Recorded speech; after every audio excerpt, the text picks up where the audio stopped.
شفاعته بكل هول من الأهوال مقتحمي مولاي صل وسلم دائما مولاي صل وسلم دائما أبدا على حبيبك خير الخلق كلهم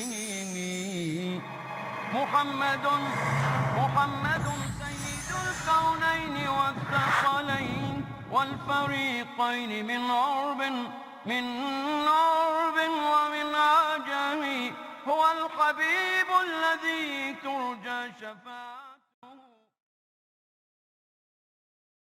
السلام علیکم ورحمۃ اللہ وبرکاتہ. وعلیکم السلام ورحمۃ اللہ وبرکاتہ. الحمدللہ رب العالمین والصلاة والسلام علی رسولہ الکریم وعلی آلہ وصحبہ اجمعین ومن تبعہ بإحسان الی یوم الدین. اما بعد.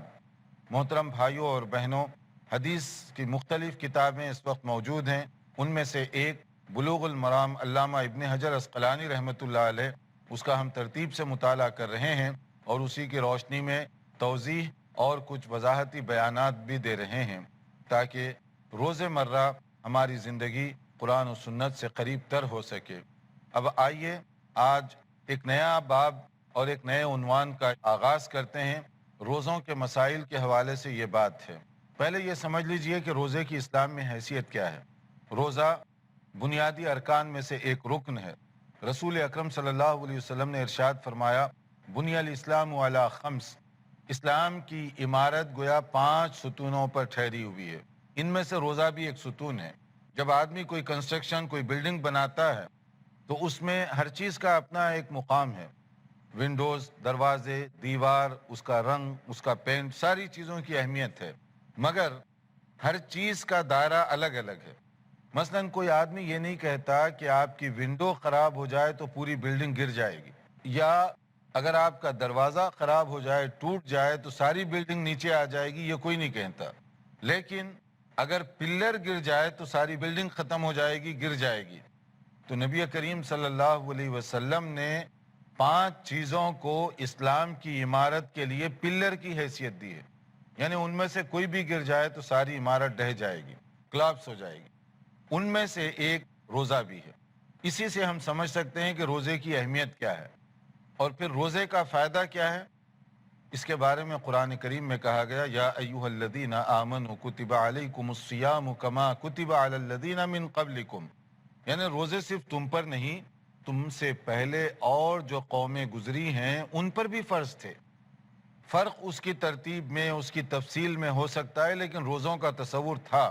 مقصد کیا ہے؟ لعلکم تتقون، کہ اس کے ذریعے سے تم متقی بن جاؤ. تقوی قلب و دماغ کو اللہ اور اس کے رسول کی محبت سے آباد کرنے کا نام. اگر کوئی شخص اپنے دل و دماغ میں اللہ اور اس کے رسول کی محبت بٹھا لے تو سمجھ لیجئے کہ وہی آدمی متقی ہے. جو آدمی قرآن و سنت کے مطابق زندگی بسر کرے وہی آدمی پرہیزگار ہے. روزے کا مقصد بھی یہ ہے کہ اس کے ذریعے سے ہم پرہیزگار بن سکتے ہیں. روزہ یوں سمجھ لیجئے کہ ہمارے ایمان اور ہمارے تقوی کو بڑھانے کا ذریعہ ہے.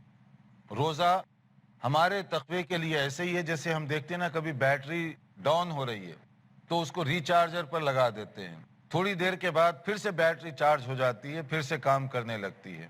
یہی مثال روزے کی، کہ اگر آدمی سمجھتا ہے کہ اس کا جو تقوی کا معیار ہے وہ نیچے گر رہا ہے، اگر وہ روزہ رکھے تو خود محسوس کرے گا روزے کی وجہ سے اس کی بیٹری، تقوی کی بیٹری پھر سے چارج ہو گئی، پھر اس کے اندر وہ تقوی اور پرہیزگاری کی چیزیں آ گئی.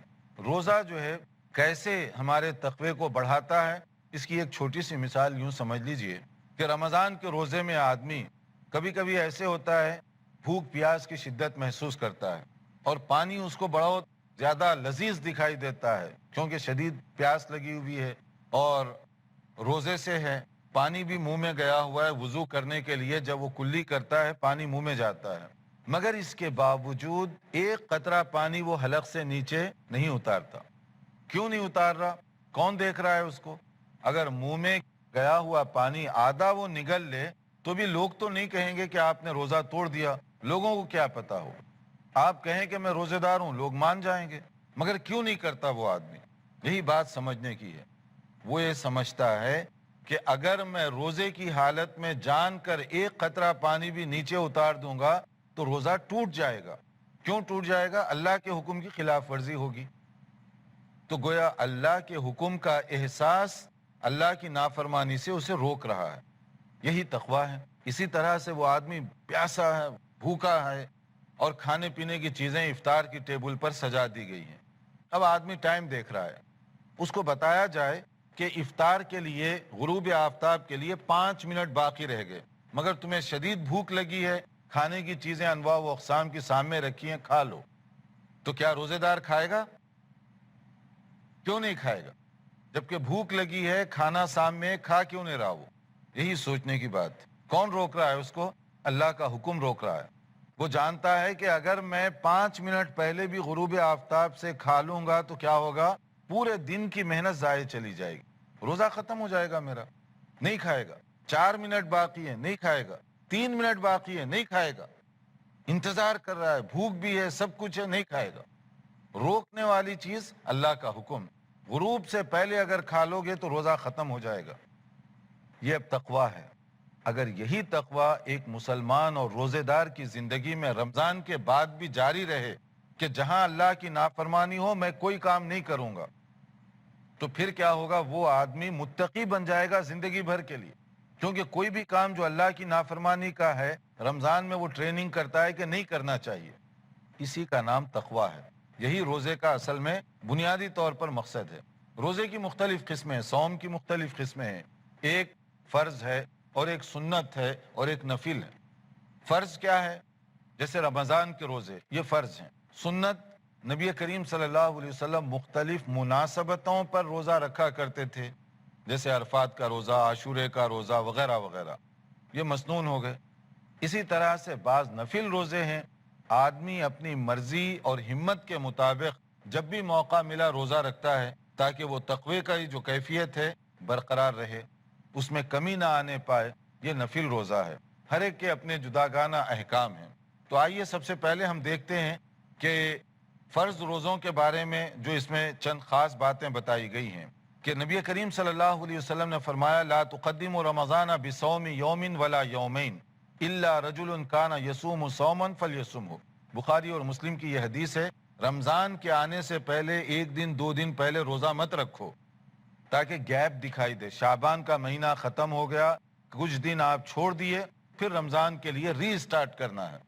اگر آپ 28 شعبان کو بھی روزہ رکھے، 29 کو بھی رکھے، پھر اس کے بعد رمضان شروع ہو گیا تو یہ کیا ہوگا؟ تسلسل ہو جائے گا۔ یہ چیز درست نہیں ہے، اس لیے بریک ہونا چاہیے، اس میں گیپ ہونا چاہیے۔ اس لیے شعبان میں اگر روزہ بھی رکھیں رمضان کے آنے سے پہلے اس کو چھوڑ دو تاکہ تھوڑا سا جو ہے گیپ ہو جائے۔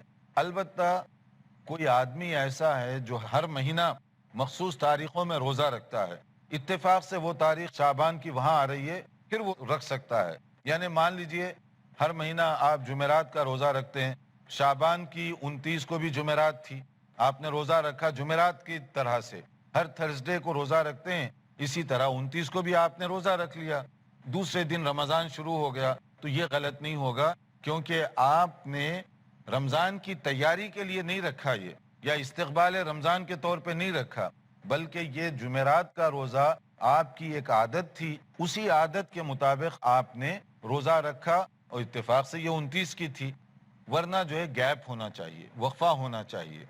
اور دوسرا یہ ہے کہ جو آدمی شک کے دن روزہ رکھے گا اس نے گویا نبی کریم صلی اللہ علیہ وسلم کی نافرمانی کی۔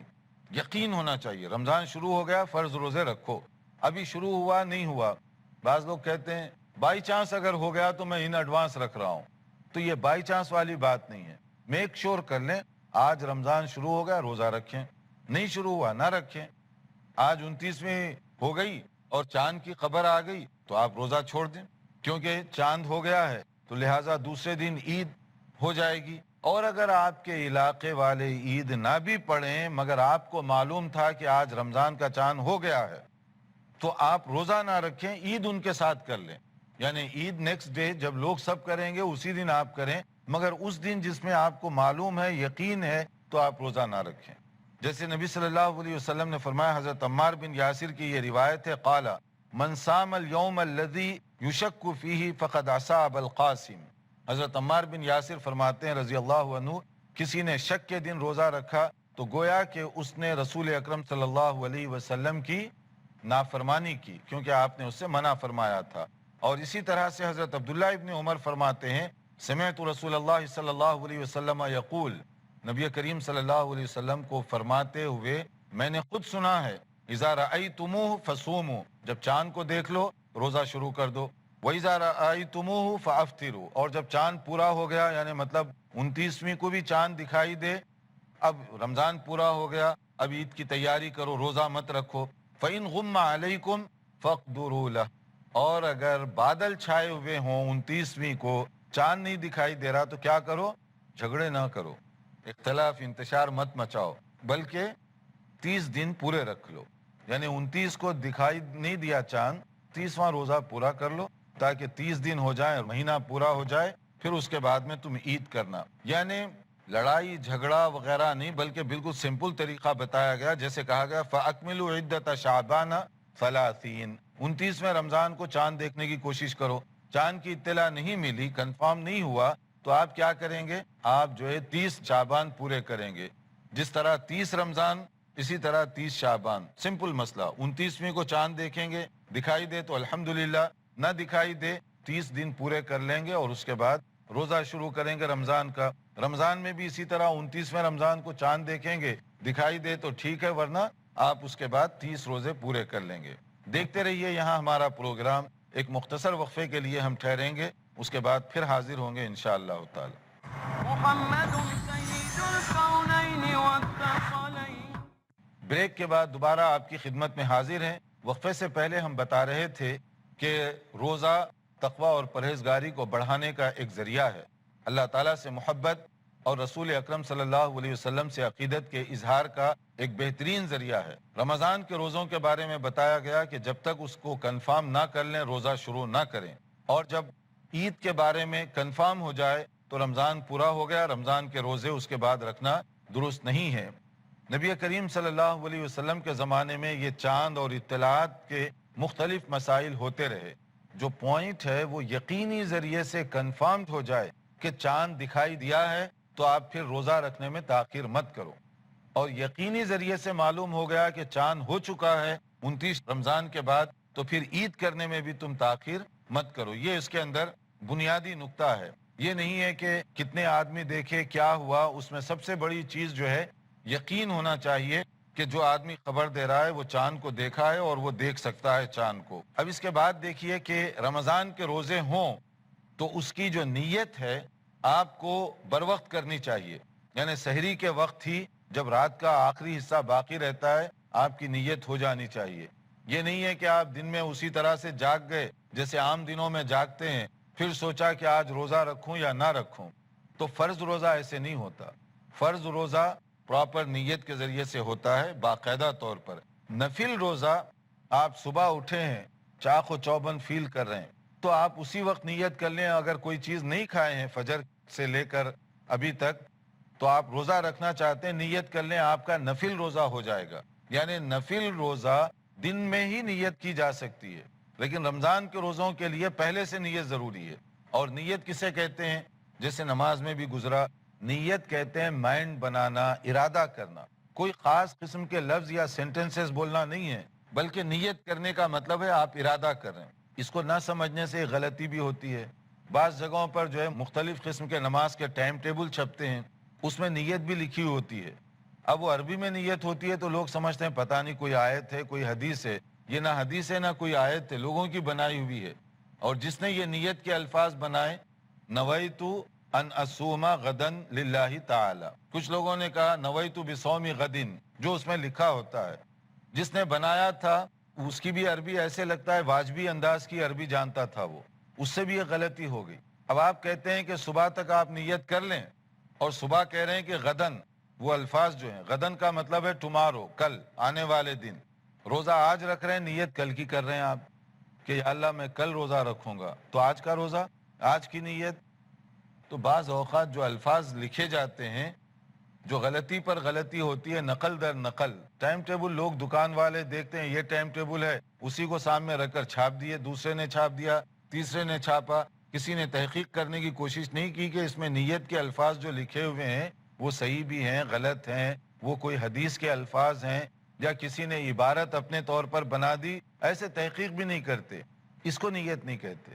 نیت اصل میں آپ کا مائنڈ بنانا، ارادہ کرنا، عزم کرنا کہ میں یہ کام کرنا چاہ رہا ہوں، یہی نیت ہوگی آپ۔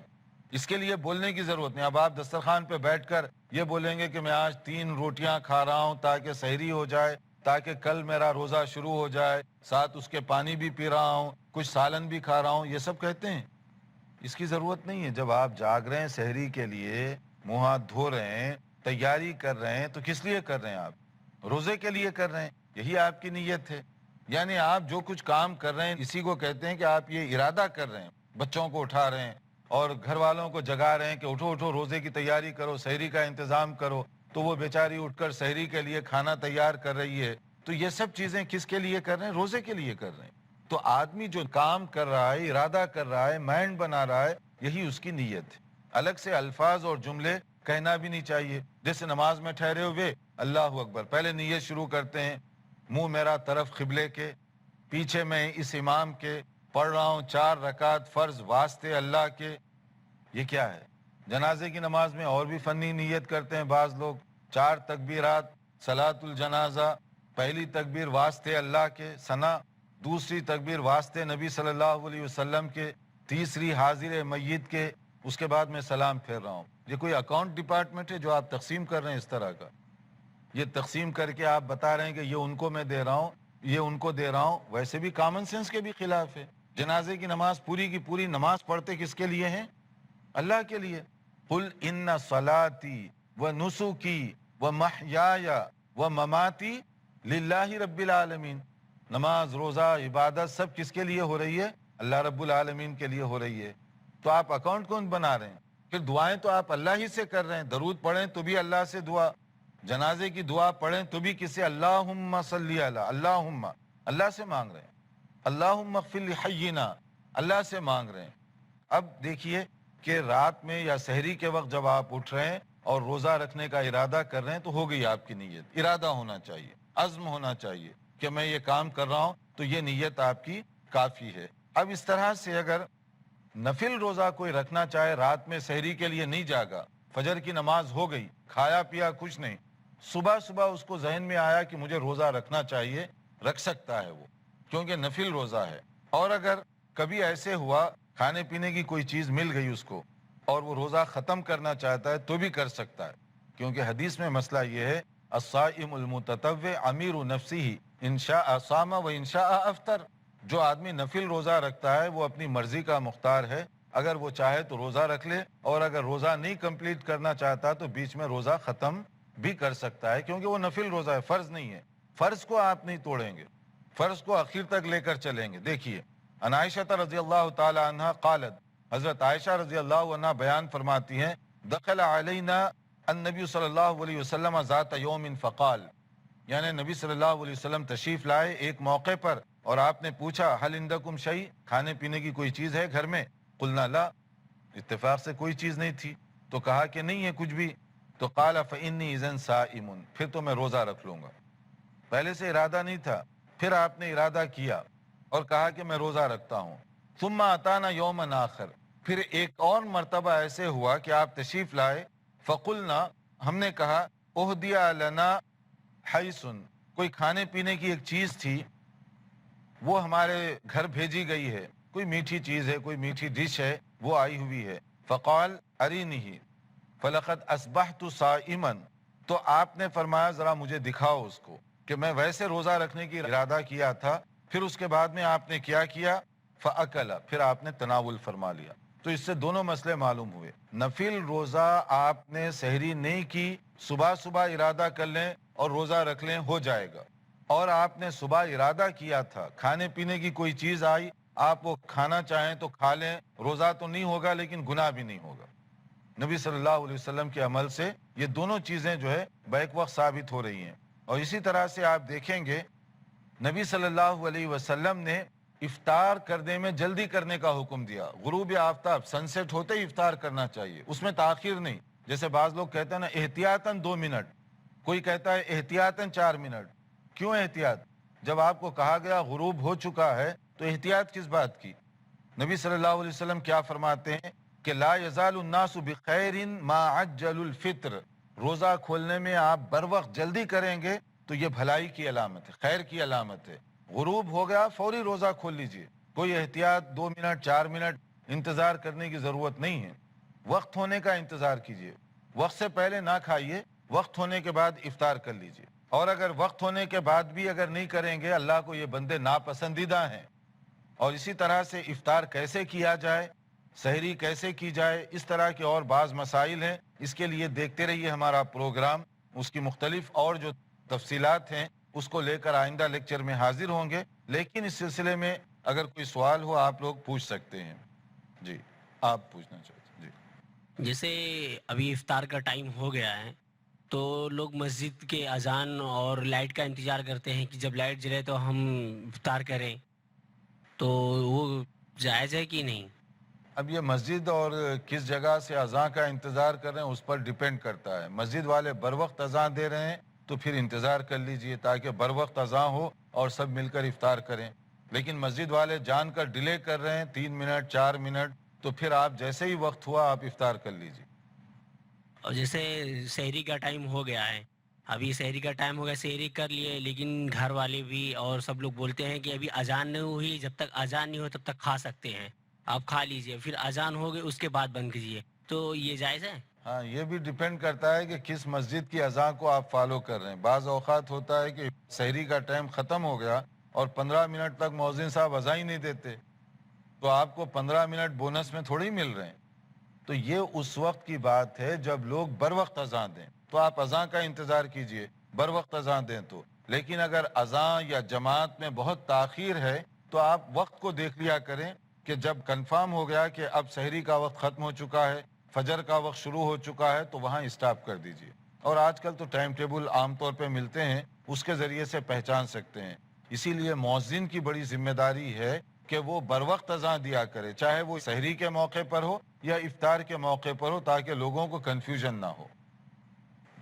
آپ کچھ پوچھنا چاہتے ہیں؟ السلام علیکم صاحب. وعلیکم السلام. روزہ کے ٹائم پہ ابھی دن میں روزہ رکھا ہے, سورل بھی پاک ہے, رات کو اس کا سورل ناپاک ہو گیا, تو چہرے کا ٹائم بھی ہو گیا, تو اس ٹائم نہانے سے پہلے ہی روزے کی حالت میں اگر آدمی ناپاک ہے تو کیا کرے؟ سحری کا وقت ہو گیا, تو سحری کا وقت ہو گیا اور ٹائم کم ہے تو پہلے سحری کھا لیجئے, اس کے بعد نہائیے, پھر فجر کی نماز پڑھیے. کیونکہ اگر آپ پہلے نہائیں گے, ہو سکتا ہے ٹائم کم ہے, جیسے 10 منٹ پہلے اٹھے, نہانے میں لگ گئے تو 10 منٹ پورے چلے گئے آپ کے, سحری کب کھائیں گے؟ تو صحیح طریقہ یہ ہے کہ پہلے ہاتھ دھو کر سحری کھا لیجئے, سحری کھانے کے بعد نہائیے, نہانے کے فوری بعد نماز پڑھیے. اور بھی سوالات ہیں, ان کو لے کر ہم آئندہ لیکچر میں حاضر ہوں گے. والسلام علیکم ورحمۃ اللہ وبرکاتہ. مولاي صل وسلم دائما ابدا على حبيبك خير الخلق كلهم محمد سيد الكونين والثقلين والفريقين من عرب